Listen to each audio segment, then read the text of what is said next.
The ESF begins financing covert operations. It didn't take long for the Treasury to abuse the ESF. In 1940, the Treasury started calling the Stabilization Fund its secret weapon, and the ESF began advancing large sums of money to China, Argentina, and other countries. These loans had nothing to do with stabilization. China needed help holding Japan back, and the handiest place to get the money was the Stabilization Fund. The ESF became America's secret weapon against the Axis during World War II. Not everyone was happy with this development. Most congressmen naively thought that the ESF would defend the dollar, and they were upset. Not that this mattered. The Secretary of the Treasury is under no obligations to comply with the general laws of the United States in handling the Stabilization Fund. Because of this, the ESF has been a source of funds for discretionary executive branch spending, the likes of which Congress has sought to prevent, the Iran-Contra scheme being a recent example. The ESF has a long history of credit operations, and the tables accessible on the Treasury's website give a history of ESF credit arrangements. As you can see, the ESF has been funding covert operations around the world for nearly 80 years. Notice that the 1941 loan to China is not used. In fact, nearly all the ESF's credit arrangements are not used.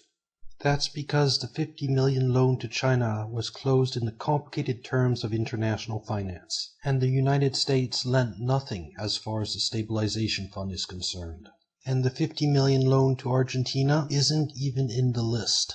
So what type of covert operations was the stabilization financing? Well, the man managing the operations of the ESF during World War II was Harry Dexter White. White wasn't a normal Treasury employee. He was given large authority in vast and sensitive government areas. White was the official Treasury representative on all kinds of committees. This list shows White's widespread governmental activities outside of the Treasury while he was managing the ESF. Of special note is the OSS Advisory Committee. The famous Office of Strategic Services was the counter-espionage and counter-propaganda agency of the government.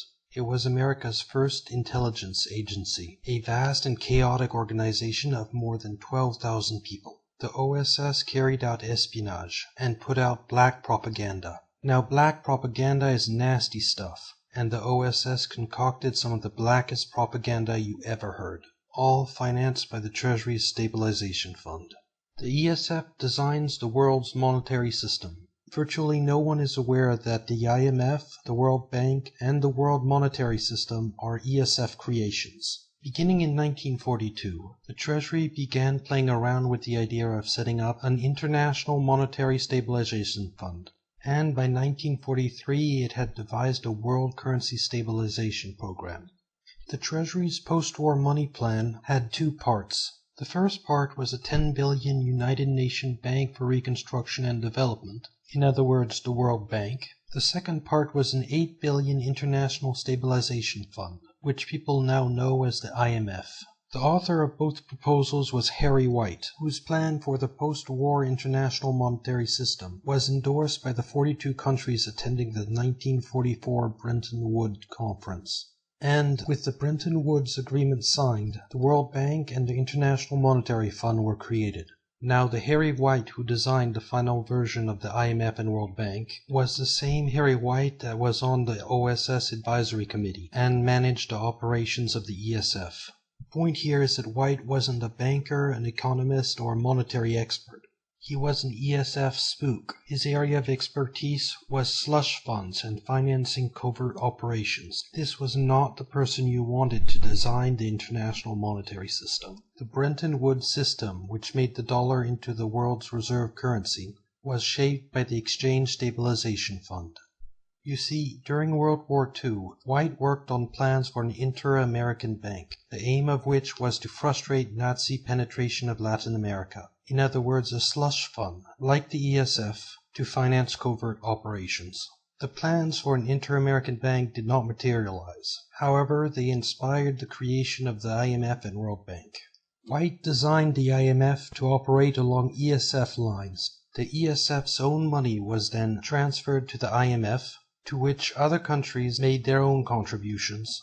Finally, White took control of this giant pile of money by becoming the first head of the IMF. The ESF, through White, created a giant stabilization fund in its own image.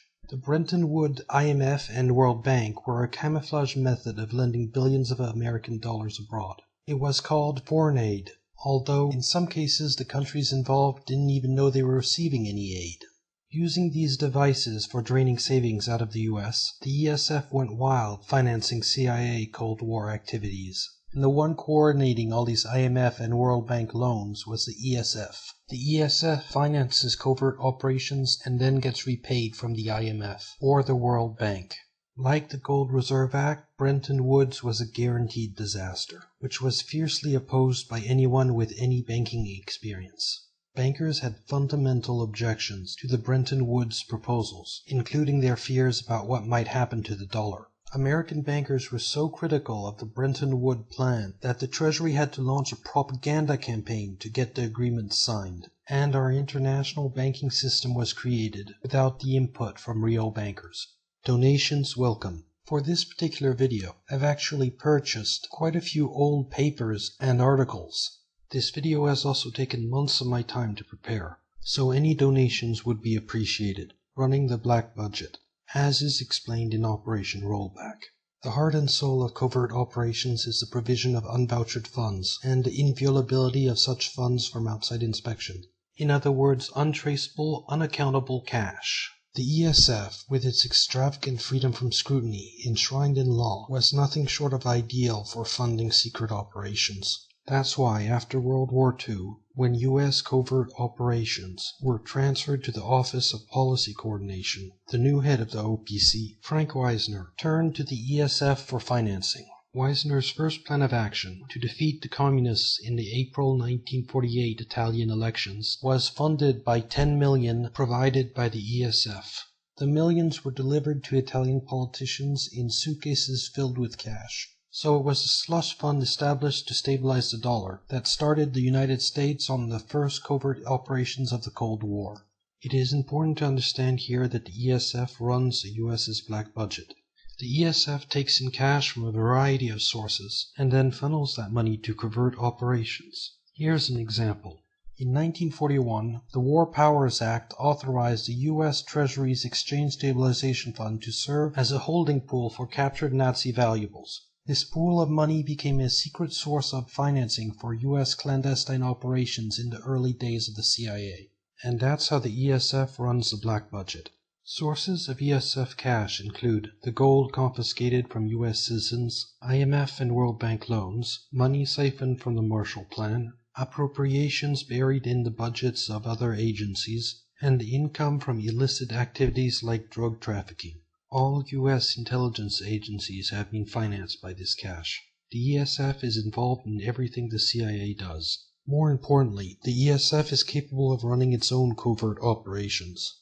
After all, the ESF has the unreviewable authority to engage in covert actions in international finance, and has been funding covert efforts since before the CIA's existence. Consider this: the CIA operates under some legal restrictions. There are no legal restrictions on the ESF. The CIA has been investigated by Congress multiple times. The ESF has never been investigated by Congress. It should be obvious that the nastiest stuff will be done by the ESF itself, and that America's darkest secrets are buried where Congress never looks and never asks questions.